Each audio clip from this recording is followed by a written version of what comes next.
So, I have been trying to come up with storage solutions for the Tacoma, and there are so many different companies that are out there that you can go with, and I figured that they're all expensive, they all use up a little bit more space that I would like to have available in the truck.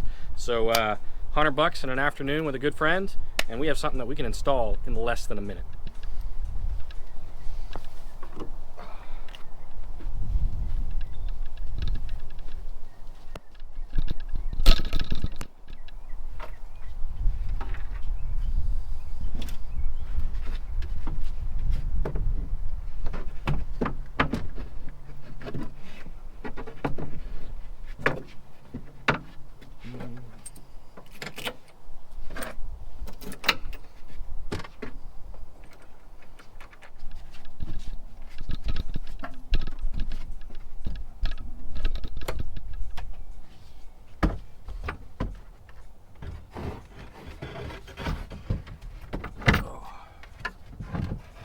Remember the way that we did this?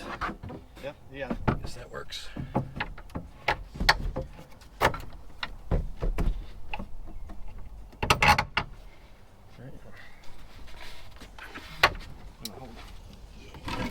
It'd been smarter if I just did it from one side. Boom. Oh no. Less than a minute, my ass. All my bolts are under that seat over there. All right, well, you get the point. That's essentially it. That's pretty much it. We're just, so we used, can you grab a wing nut down there? Well, we used wing nuts. It's underneath this one, so flip this up. We use wing nuts on a bolt. And so literally you take the wing nut and literally spin it down until it's tight.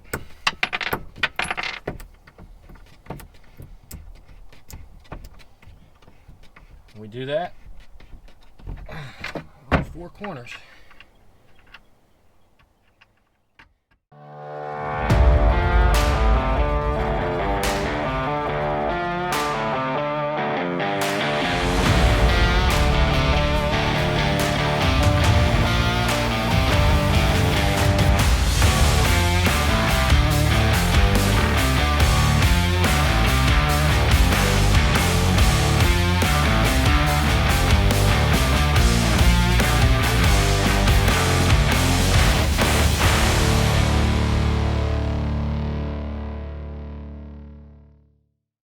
James here, living life from dusk till dawn, and we are heading out on a little mini adventure. So Jones, aka Queen Size, who you guys know, I got a whole bunch of stuff in the passenger seat, so that's gonna beep for a minute. When it stops, I'll talk more.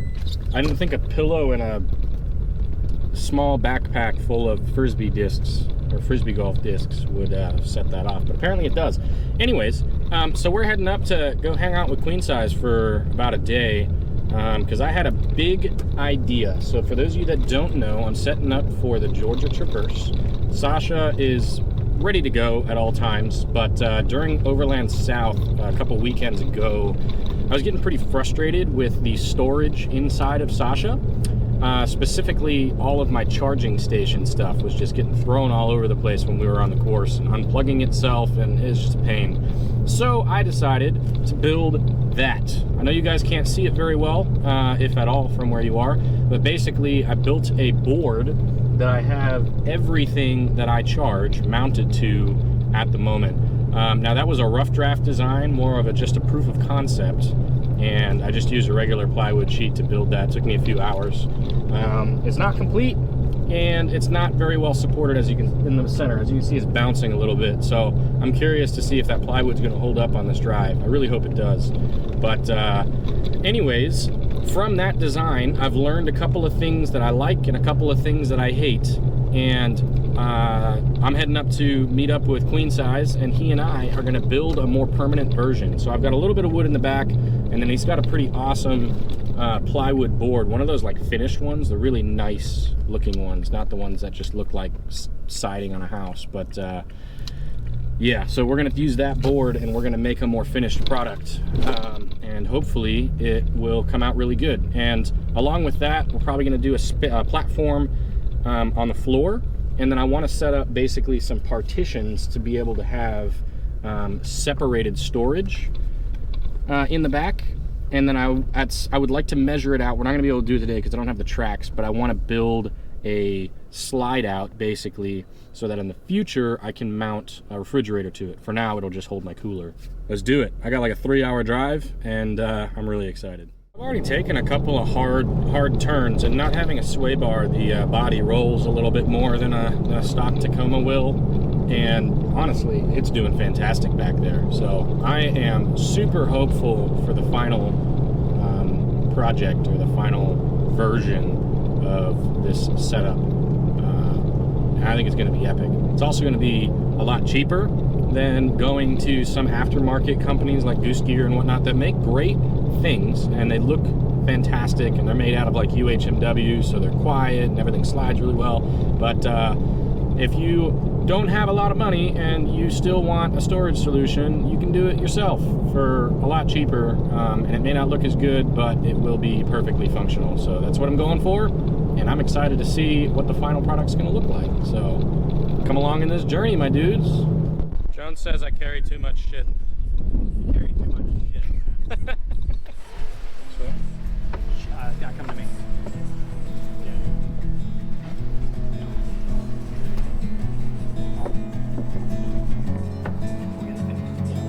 Oh, that's perfect. Flashy's good.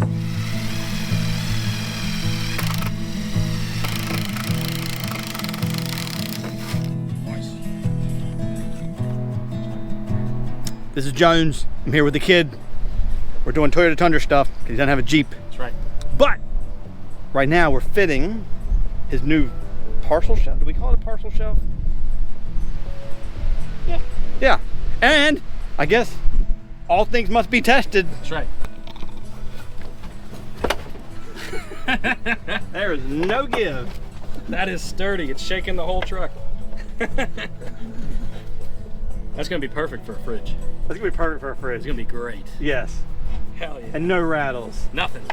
Love it. Nothing. There it is. Hear me out.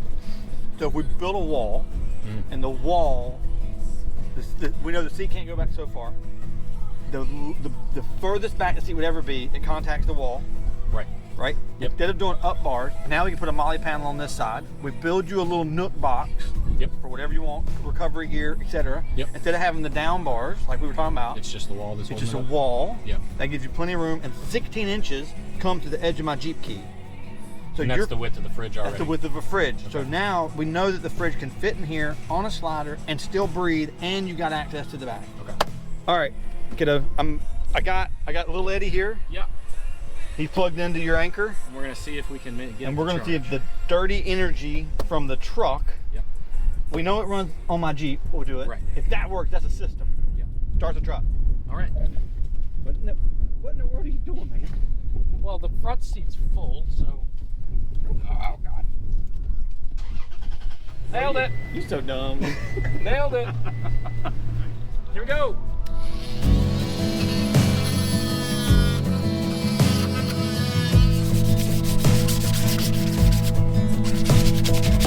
This is a new day and it's no longer raining, which is really nice.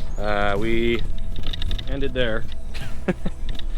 We just came back from Lowe's and have a whole bunch of new stuff to mess with, and brackets and whatnot. So gonna hit it hard today, and then we'll have some fun.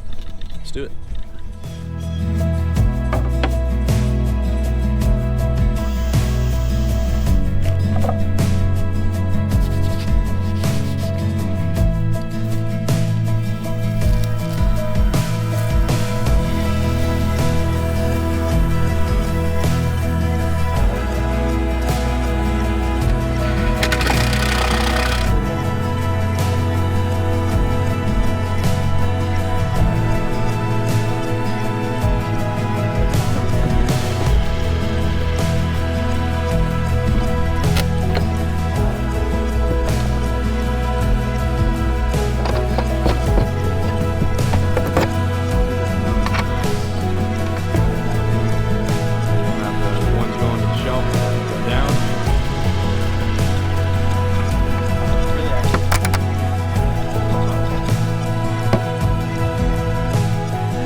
Time. Well, I guess let me get you out of the sun for mounting things to the shelf.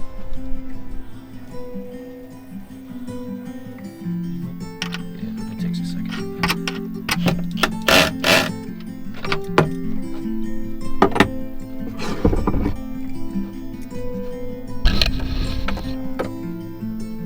All right. So when we were building this, we had a couple of things that we had to keep in mind. The biggest being that anything that's free floating in the car immediately becomes a weapon if, for whatever reason, I happen to get into an accident.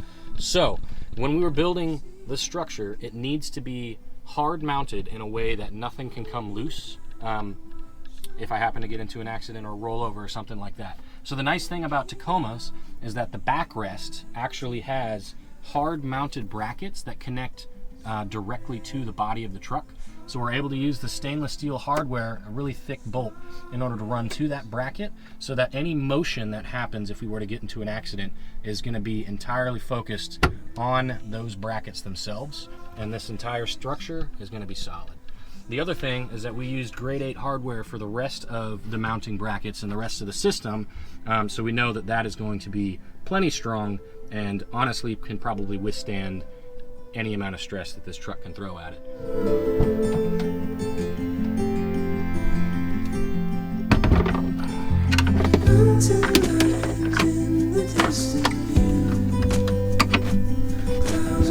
So the epic thing about this setup is how sturdy it is inside of the vehicle. So we have brackets kind of strewn throughout, and the fact that we mentioned before that it's mounted to the actual truck body, this thing is bulletproof. I can even grab it left and right, it's not going anywhere. Forward, backwards, it's even more sturdy. And the best part is, I still have a back seat.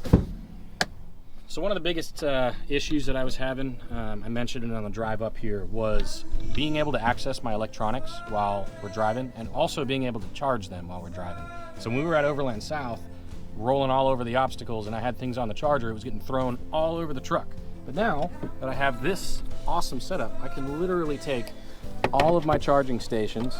So this would be for my the batteries for my Obsidian. It's really tight to keep them from falling out.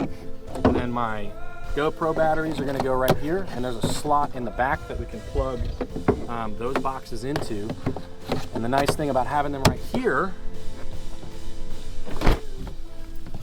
now I can turn around and they are right there to grab. The other awesome thing about this build is that we have a cubby that we've set up in the front. So with this seat all the way back, it'll be a little bit more tucked in. But then I have things like my recovery kit that I can drop right in, and it's quick access either from the driver's seat or from the passenger seat in the rear. I can just open up the door and it's right there for pulling out in quick use. For when you're hungry on the trail. MREs. MREs, yeah. See, we got white chicken, we got Italian something or other, we got pork sausage. Dude, You like the pork sausage. that's right. These are really good too. If you guys haven't had the Mountain House meals, absolutely delicious. With that, it's time to head home. I got about a 3-hour drive ahead of me. What a fantastic setup. There's a couple little things that we're gonna have to do to make it better, and I think we're gonna find more ways more things to add to it, basically. So we were talking about putting hooks up under here for some cables or whatever you want to throw on it, maybe a hat. A hat right there would be dope. And then wiring up all of the plugs and connectors and then running them down the side of the board to hook up to the anchor whenever. My plan for that, because there's not a whole lot, I don't know how much power each plug on the anchor can take, but I want to do a power strip underneath. So I don't have all the extra cables running all the way down the side. They can all bundle up underneath and then plug into the power strip. It's out of the way of the future fridge. And then I can have one singular cable running to the anchor itself. I think that's the way to do it. But yeah, that thing is so sturdy. You saw the one that I had made temporarily, and it was just kind of like bouncy and wiggling and whatever, like functional technically, but not the best. This bulletproof, not going anywhere. I'm super excited about it. Jones, you're the man. I appreciate everything, and I cannot wait to test this thing out on the trail.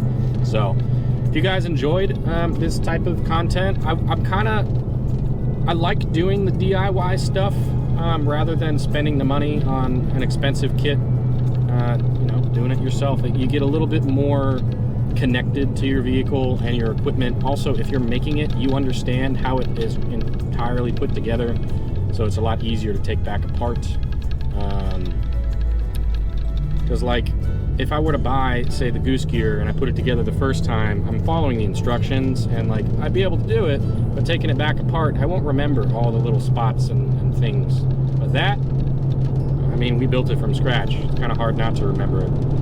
But anyways, as you can see, that thing doesn't wiggle, it doesn't move, and I'm gonna get high as heck on paint fumes on my way home. For the most part, it's dry, but it's still off-gassing a little bit. I can smell it. I might have to roll the windows down. But anyways, with that, I hope you guys enjoyed, and I will see you in the next one. Don't forget to live from dusk till dawn, my dudes. See ya.